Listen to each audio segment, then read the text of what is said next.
नमस्कार दोस्तों, एक बार फिर आप सभी का स्पिरिचुअल ग्रेस चैनल में बहुत बहुत स्वागत है। दोस्तों, अगर आप अपने जीवन में कुछ नया सीखने की चाह रखते हैं तो चैनल को सब्सक्राइब जरूर कर लें। श्री शिवाय नमस्तुभ्यम, हर हर महादेव। दोस्तों, जय माता दी, आपका हार्दिक स्वागत है। सूर्य देव की कृपा सदैव आपके और आपके परिवार पर बनी रहे। कमेंट बॉक्स में जय सूर्य देव लिखना मत भूलिएगा। दोस्तों, पूरे 900 सालों के बाद बन रहा है दिव्य और दुर्लभ महासंयोग। इस एकादशी के दिन चुपचाप गाय को खिला दे। यह एक छोटी सी चीज, रोडपति भी होंगे करोड़पति। मिलेगी सभी संकटों और कष्टों से मुक्ति। मृत्युदंड पितृ दोष तुरंत होगा खत्म। पूरे साल भरे रहेंगे आपके घर में अन्न धन के भंडार। यह कहे कि आपके साथ पुश्ते भी करेंगे रुपए पैसों पर राज। 7 पीढ़ियों तक बैंक बैलेंस चला जाएगा।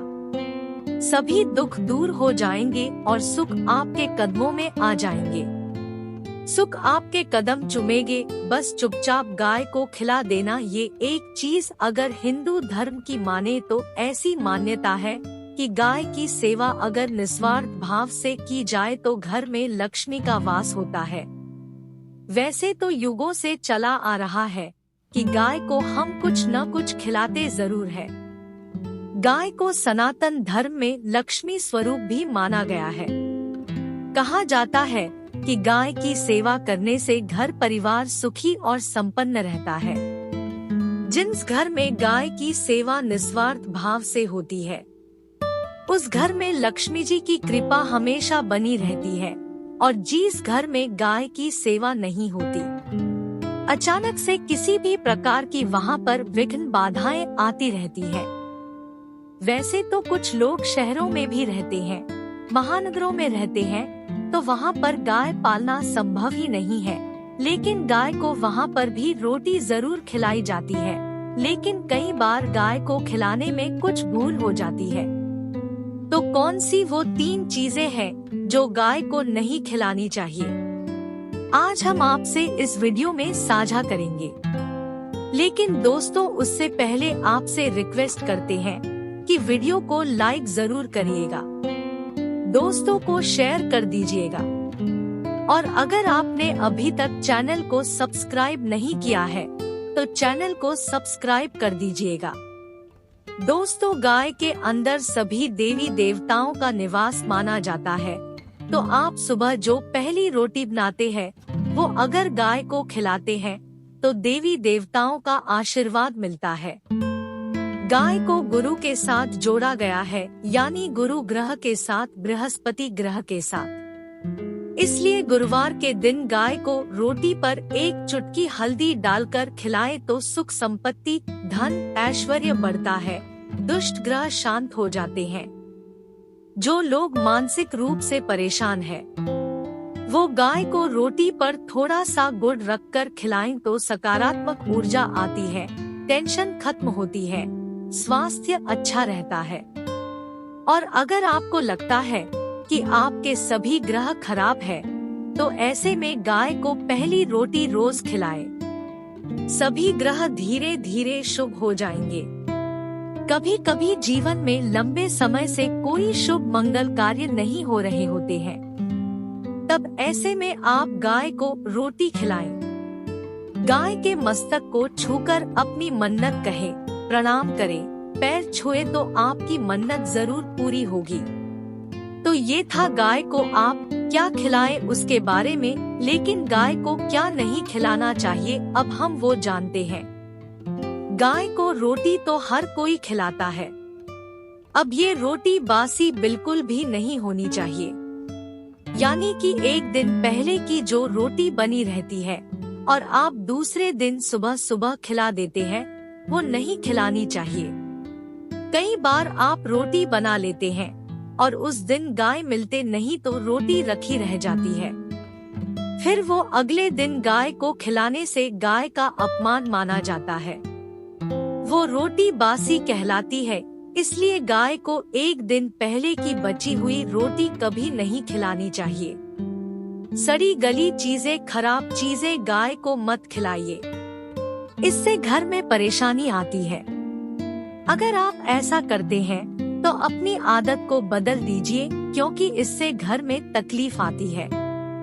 गाय को हरा चारा तो हर कोई खिलाता है। हरा चारा आप खिलाते समय एक बात का ध्यान रखें, गाय को सबसे ज्यादा पीपल का पत्ता लोग खिलाते, पर पीपल का पत्ता आप खुद से तोड़कर मत खिलाइए। दूसरी बात, आप घर में सब्जी लाते हैं तो उसमें से अच्छी चीजें तोड़ कर रखें। बचा कुचा आप गाय को ना खिलाएं। गाय को दूध नहीं पिलाना चाहिए। आप दही चावल खिला सकते हैं, लेकिन दूध ताज़ा हो या बचा हुआ भूलकर भी गाय को मत पिलाइए। तो 3 चीजें गाय को नहीं खिलानी है। एक तो बची रोटी नहीं खिलानी है। कोई भी अनाज बच जाए उसे दूसरे दिन गाय को नहीं खिलाना है। जैसे चावल बच जाता है, रोटी बच जाती है, और आप अगर चारा खिलाते हैं उन्हें तो सड़ा गला मत खिलाइए, और अगर खिलाते हैं कोई चीज तो उसके साथ कुछ अच्छी चीजें मिला ले, और गाय को दूध भी नहीं पिलाना है। ये चीजें बिल्कुल भी नहीं खिलाएं, नहीं तो घर में गरीबी आती है। माता लक्ष्मी आपके घर में वास करना छोड़ देती है। योनियों के सफर करके आत्मा अंतिम रूप गौ का धरती है। गाय लाखों योनियों का वो पड़ाव है जहां आत्मा विश्राम करके आगे की यात्रा शुरू करती है। दोस्तों, गाय का कोई अपशगुन नहीं होता है। जिस भूभाग पर मकान बनाना हो वहां पर अगर आप 15 दिन के लिए गाय और बछड़ा बांध देते हैं तो वह जगह पवित्र हो जाती है। भूभाग से बहुत सारी असुरी शक्तियां का नाश हो जाता है, क्योंकि गाय में सकारात्मक ऊर्जा का भंडार माना गया है।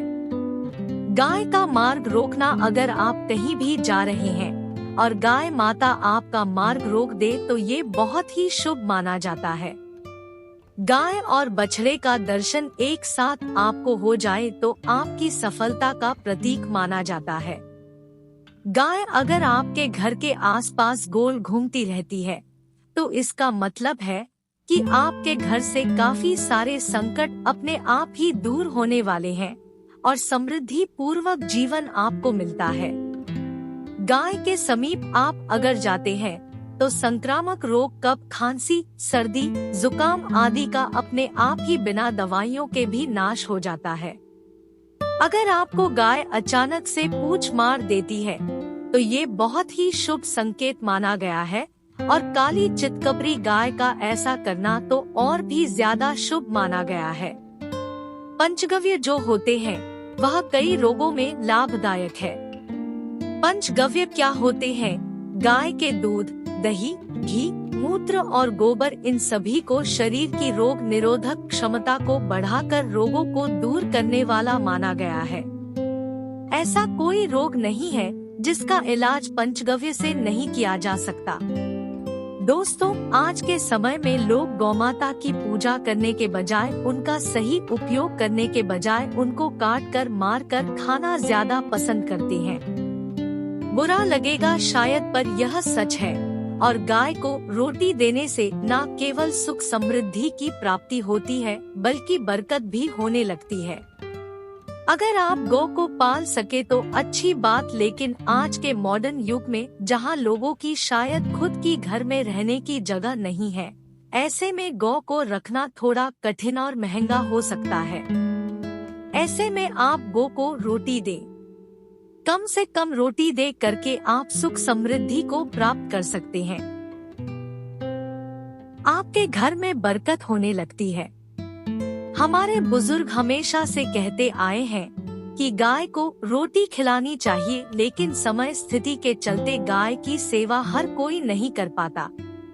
लेकिन कम से कम रोटी तो आप खिला सकते हैं। अगर रोटी भी नहीं खिला सकते, जैसे काफी सारे जो हमारे भाई बहन बाहर विदेशों में बैठे हैं, उनको गाय नहीं मिलती है। वो पूछते हैं कि हम कैसे गौ सेवा करें। आप ऐसा कर सकते हैं, आप गौ के नाम के पैसे निकालते जाएं और फिर आप चाहे तो कभी इंडिया आए। तो आप गौशाला में दान दें या फिर आप चाहे तो वहीं पर किसी गरीब को गौ के नाम की रोटियां खिलाएं, किसी भी अनाथ आश्रम में चले जाएं, किसी वृद्धाश्रम में चले जाएं, किसी भी दूसरे सफेद पशु को आप भोजन कराएं। ये भी आपके लिए बहुत अच्छा होने वाला है। कम से कम रोटी जरूर खिलाएं। हमारे देश में कई जगह देखा गया है और कई लोगों का प्रश्न आता है कि हम झूठी रोटी गाय को देते हैं, क्या ये सही है या गलत है? हम झूठा खाना, बचा हुआ खाना गाय को खिलाते हैं, यानी जो बन जाता है वो गाय के हवाले कर दिया जाता है। तो आपको बता दे दोस्तों, रामायण काल में गौमाता को एक श्राप मिला था। उसी की वजह से आज उनके साथ ऐसा हो रहा है। उसी श्राप की वजह से गौमाता में देवी देवताओं का वास होने के बाद भी उनको झूठा खाना पड़ता है। यहाँ तक कि पॉलीथीन भी खाते हैं। हालांकि ये किसी भी लिहाज से सही नहीं है। आपको बता दे, वाल्मीकि रामायण में सीता द्वारा पिंडदान देकर दशरथ की आत्मा को मोक्ष मिलने का संदर्भ आता है। जो लोग जानते होंगे वो जानते हैं कि वनवास के दौरान भगवान राम, लक्ष्मण और सीता पितृ पक्ष के दौरान श्राद्ध करने के लिए गया धाम पहुँचे। वहाँ श्राद्ध कर्म करने के लिए जरूरी सामग्री जुटाने राम और लक्ष्मण तो चले गए और सामान लेकर नहीं आए। इधर दोपहर हो गई, पिंडदान का समय निकलता जा रहा था। सीता माँ घबराने लगी, तभी दशरथ की आत्मा ने पिंडदान की मांग कर दी। अब गया जी के आगे फल्गु नदी पर अकेली सीता जी मुश्किल में पड़ गई। उन्होंने फल्गु नदी के साथ वृक्ष केतकी के फूल और गाय को साक्षी मानकर बालू का पिंड बनाया और स्वर्गीय राजा दशरथ अपने ससुर के निमित्त पिंडदान कर दिया। थोड़ी देर में भगवान राम और लक्ष्मण जब लौटे तो उन्होंने कहा कि समय निकल जाने के कारण मैंने पिंडदान कर दिया। बिना सामग्री के पिंडदान कैसे हो सकता है? इसलिए राम जी ने सीता माँ से प्रमाण मांगा। तब सीता माता ने कहा कि जो फल्गु नदी की रेत है, केतकी के फूल है, गाय है और है जो मेरे द्वारा किए गए श्राद्ध कर्म की गवाही दे सकते हैं। इतने में फल्गु नदी, गाय और केतकी के फूल तीनों इस बात को मुकर गए। उन्होंने कहा सीता माँ झूठ बोल रही है। तब सीता जी ने दशरथ का ध्यान करते हुए उनसे ही गवाही देने की प्रार्थना करी। दशरथ जी ने सीता माँ की प्रार्थना को स्वीकार करके घोषणा की कि वक्त पर सीता ने मुझे पिंडदान कर दिया। इस पर राम आश्वस्त हुए, लेकिन तीनों गवाहों द्वारा झूठ बोलने पर सीता जी उनसे क्रोधित हो गई और उन्हें श्राप दिया। फल्गु नदी से कहा कि जा, तेरा नाम सिर्फ नदी रहेगा लेकिन तुझमें पानी कभी नहीं रहेगा। इस कारण आप भी जानते होंगे, जो लोग जानते हैं, फल्गु नदी आज भी गया में सूखी ही रहती है। गाय को श्राप दिया कि तू पूज्य होकर भी लोगों का झूठा खाएगी, और केतकी के फूल को श्राप दिया कि तुझे पूजा में कभी नहीं चढ़ाया जाएगा। वट वृक्ष को सीता माँ ने आशीर्वाद दिया कि उसे लंबी आयु की प्राप्ति होगी और दूसरों को छाया प्रदान करेगा, तथा पतिव्रता स्त्री तेरा स्मरण करके अपने पति की दीर्घायु की कामना करेंगी। यही कारण है कि गाय को आज भी झूठा खाना पड़ता है। केतकी के फूल को पूजा से निषिद्ध बताया गया है। फल्गु नदी के तट पर जल नहीं है। सीता कुंड में पानी के अभाव में सिर्फ बालू या रेत में पिंडदान किया जाता है। दोस्तों, शास्त्रों के मुताबिक गौमाता में सारे देवी देवता निवास करते हैं। 33 कोटि देवी देवता और पितर का निवास होता है। अगर आप भी किसी मंदिर में नहीं जा सकते, पूजा पाठ नहीं करते हैं, कहीं जा करके ग्रह दोषों का उपाय नहीं कर सकते हैं, तो आपको गाय को एक रोटी जरूर खिलानी चाहिए। हमेशा कहते हैं, पहली रोटी गाय की अगर आप भी खिलाते हैं तो दुनिया के सारे सुखों को प्राप्त कर सकते हैं। आपने अक्सर ही सुना होगा कि रसोई में पहली रोटी जो भी बने गाय को दे देनी चाहिए। हर रोज गाय को एक रोटी देने से आपके जीवन के सभी दुख दर्द दूर हो जाते हैं। खाना बनाते वक्त हमेशा पहली एक रोटी गाय की निकाल दें। इसके बाद ही परिवार के बाकी सदस्यों के लिए आपको रोटियां सेंकने चाहिए। कोशिश करनी चाहिए कि गाय की उस रोटी में थोड़ा सा हल्दी मिला ले। इससे गाय को रोटी खिलाने का अपार फल प्राप्त होता है। अगर गुरुवार का दिन हो तो हल्दी मिला ही ले। सने हुए आटे की एक छोटी सी लोई बना ले और उसमें हल्दी मिलाकर गाय को खिला दे। आपके जीवन में शुभता आती है, वैभव आता है, धन संपत्ति का वास होता है। आप जो भी हासिल करना चाहते हैं जिंदगी में, तो आप देखेंगे कि तुरंत आपको मिनटों में वह हासिल हो जाता है। इसी तरह से आपको नमक का एक उपाय बताते हैं। नमक क्या है? नमक के बिना तो हर स्वाद अधूरा है, और साथ ही साथ अगर नमक ना हो जीवन में तो जीवन स्वादहीन हो जाता है।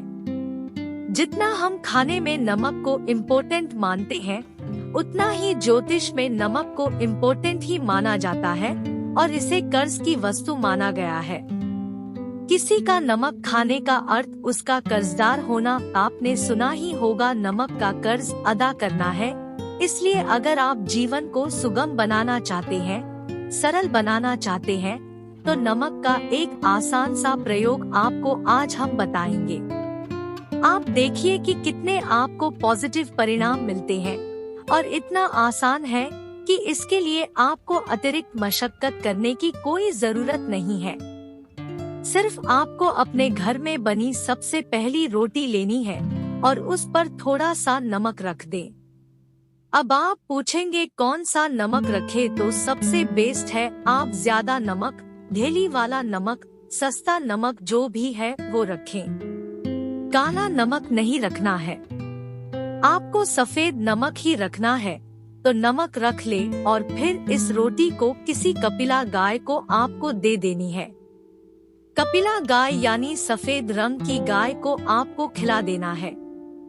अगर आपको कपिला यानी सफेद गाय नहीं मिलती है, तो आप यह रोटी किसी भी गाय को खिला दें। मगर यदि आपको कोई ऐसी गाय दिख जाए, सबसे पहले सफेद गाय को ही खिलाना प्रेफर करें। आपको बता दें दोस्तों, ये उपाय आपकी हर समस्या को जड़ से दूर कर देता है।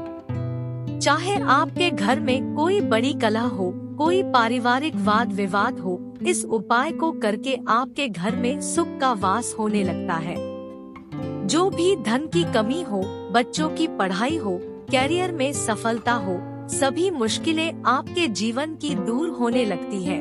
लेकिन गाय को रोटी देते वक्त मन में ऐसा कोई भावना ना लगा कर रखे कि हम रोटी खिलाते हैं या फिर हम बहुत बड़े दानी हैं। अन्यथा इस स्थिति में पुण्यफल की प्राप्ति होना संचय वाली स्थिति देता है।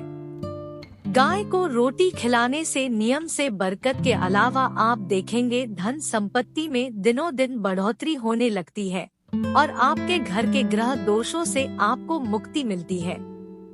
अगर आपके भी घर में धन की कमी है, तो आपको यह उपाय जरूर करना चाहिए। किसी भी दिन करे, अगर सावन का पवित्र महीना है तो हर दिन शुभ है।